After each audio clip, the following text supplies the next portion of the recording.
Let me say, oh, they are Raleigh, golly. There is blossoming of the color blotches and trees growing on my block, yeah. Oh, they are Raleigh, oh yeah. Variety Society is on air, oh yeah. Oh, they are Raleigh.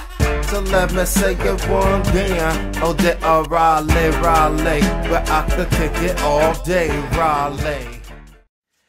Welcome to another fly episode of Easy Stars Variety Society. And today, I had a conversation with my sister. I have a sister named Faith. She's a Christian, right? And she's also a master in psychology. So we often get into some nice discussions, like really some good, thought-provoking discussions. And we had a discussion, and it ended up being, she was talking about the pleasure principle. The pleasure principle, and I was like, right, that's all good and dandy, but it's got to be put in priority. And what I put as a higher priority is the I am, which is, you're trying to relate to her as far as being a Christian. That's God's name, is I am. You know, the Yahweh is I am. And through the tetragrammaton, or whatever, how you say that. So that was my thing. I am, and her thing was, well, we're both saying the same thing. And today what I'm going to discuss is how the pleasure principle does have its place, but let's actually discuss its place next to I am, and so you can see the difference in priority. That's what I'm discussing today. All right, so I am. I'm going to take the I off first, because the I, what I want to get to is, if it's God's name, we're talking about, when I say God, I mean the all, the source, you know, the highest thing that we can't even conceive, but we try to conceive. You know what I mean? So if we're going to go with I am, I'm going to chop the I off and just leave it at am. And if everything, that would switch from an am to an is. You see what I'm saying? So I'm just going to start from the basic verb, and I'm going to stress that it's a verb, because God is alive, and God is action. You know, God is moving, you know, is alive. So a verb. So God is. You know what I mean? So we're going to start from, I'm just going to use is, though. We're not even going to put God in there, because that is an extra form of complexity. When you're doing God, when you are being your fullest self, you are maximizing your part in God. So you are part of the is, right? So we're just going to start with is. You know what I mean? And is the source. It's a primal verb. I'm looking at my notes here. And everything is when all is being one. I want to stress that one. You know what I mean? Because that's, we were talking about putting things in complexity and giving them gradient by simplicity. Okay? So is when all is being one. You know what I mean? And that's the primal source. It's one word. And I also want to tie this in to give it some extra relevance and reinforcements. I want to tie this in with the me, myself, and I theory. You know what I mean? So when everything is being all one, is one word, and that is closer, that is your higher self. That is the source. Source is being its fullest self when we are all being our highest self. That's when everything is to its fullest. You know what I mean? So I guess I'll wrap that up. We want to just separate that. Is one word, it's a verb, and relate that to the higher self, right? So then, the next step will be going to I am, which is actually God's name. And also, we know what I am means as well. You know what I mean? And not putting any other action on it, just I am. You can still fathom what I am is. So, again, am is a prime verb. It's not I run. It's not I jump. It's not, any other verb. It's I am the prime verb. You know what I mean? That's two words. The I adds individual awareness. So if is all one, I am is kind of adding a complexity to that and taking, I put a less singular focus on what is, all that is adding the I into it. So it's breaking it down to at least two. You know what I mean? If you think about everybody else, and think of them as I's, it's breaking it down even further. You know what I mean? So it's a less singular focus. I consider that a lesser priority. It's less simple. It's less of the all. It's less than all. If you take that I am as it's standing on its own, it's less. We want to keep this in focus with we was juxtaposed against the pleasure principle, right? And her thing was, well, if that's what you believe, then that's good, right? And I'm like, yeah, that is good, but good is not the priority. The pleasure principle is not the priority. You can still leave it at just I am, because I guess you would say the bad thing, if you want to look at it as in a bad way, if you have to look at it that way, if you are not, if you know, I am not, you just am not. That's bad enough. You know what I'm saying? You want to focus on the I am and not actually the I. You don't want to be the I good. It's not a verb.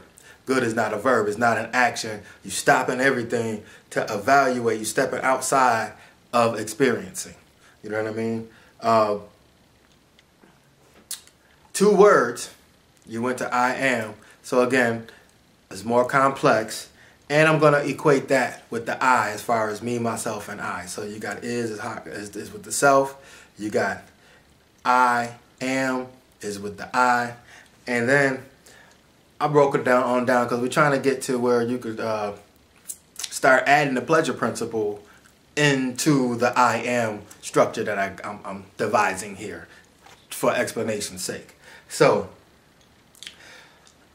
we could add I am and another verb. And I'm definitely going to add stress verb, because you could add a non-verb, and we're going to get to that in a minute. But let's start with what I think is a higher priority. I am plus a verb. It gets you, a verb is still being, it's still active, and it's still experiencing. God is alive, and we are God. We should be in some action. You know what I mean? We should be in action. We should be in some kind of verb form. So the third word adds a further complexity. So it adds less singular focus, even more so. So it's further away from the source. So I'm just saying it's a lesser priority. I'm not saying it's bad. I do want to stress, none of this is what I'm saying is bad. We just want to get this prioritized away from the source, and we want to get closest to the source as possible. If some people say perfection, but I just say we want to maximize. You know what I mean? So in this I am plus the verb, where it's a more temporary thing. So let's go back with I am jumping. More temporary. You're not going to be jumping all the time. You're going to be I am all the time. But you're not going to be I am jumping all the time. You're not going to be I am running all the time. I am walking all the time. You know what I mean? More temporary in status, and it still is gradable, like I am in action. Pleasure principle, is it a good thing? It is a good thing, but again, you want to be focused on, if you jumping, you don't want to focus on good. You want to jump, get the knees bent, you know what I'm saying? Get up in the air, get some spring, land right. You want to be focused on the action, again, on the experience. God is alive. So, how can I say this? Either you're jumping or you're not. If your intention is to be jumping and you're not jumping, then that's not so good. You know what I mean? So it already has a built-in good, bad grading scale. So we don't have to focus on the pleasure principle. Now, adding in the pleasure principle, I found that you had to, going back to the I am structure, you have to use I plus am plus a non-verb, like I am good, or I am, basically, I am good, I am pleased. You know what I mean? even if you use a verb that's, let me say this right. I am pleasing. I am pleasing. Pleasure principle. I am pleasing. You can't say I am gooding. You can say I am pleasing, and pleasing is a verb, but it indicates another party. You're pleasing something or someone else, or even you're pleasing yourself. What are you doing to please? It introduces another. It's like an auxiliary verb because it's based on another. You have to be doing something in specific to be pleasing somebody. You know what I mean? So that's an interesting thought right there, and I do have to give that a point.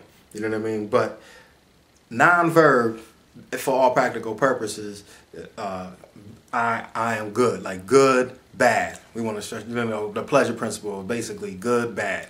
You know what I mean? It feels good, it feels bad.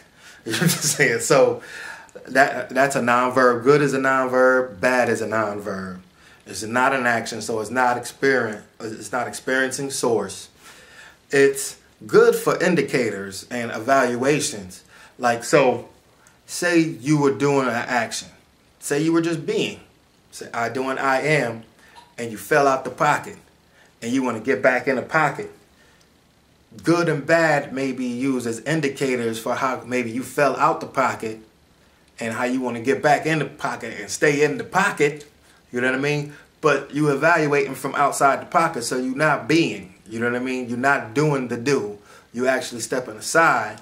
You step out of doing the do, and then you're evaluating. So when you get back in, you have a better understanding to actually get to a point where you're not even thinking about the verb you're doing. You're just doing the I am.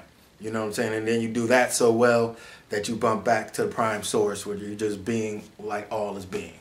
You know what I mean?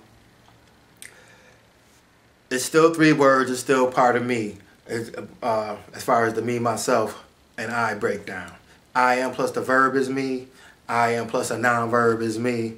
But we don't want to, out of me, myself, and I, me is the most fleshly, and me is the less spiritual. You do not, it's less priority to actually put the focus on the more physical, the more fleshly, than actually to put your focus on the tip top, which is the source, which is all is, or even a little lower, I am. So just wanted to give some priority to some weight, show a little math. You know what I'm saying? Each word is a level away from highest source, and they can be related to higher self, I, which is awareness, and me, which is the physical manifestation of your higher self. So.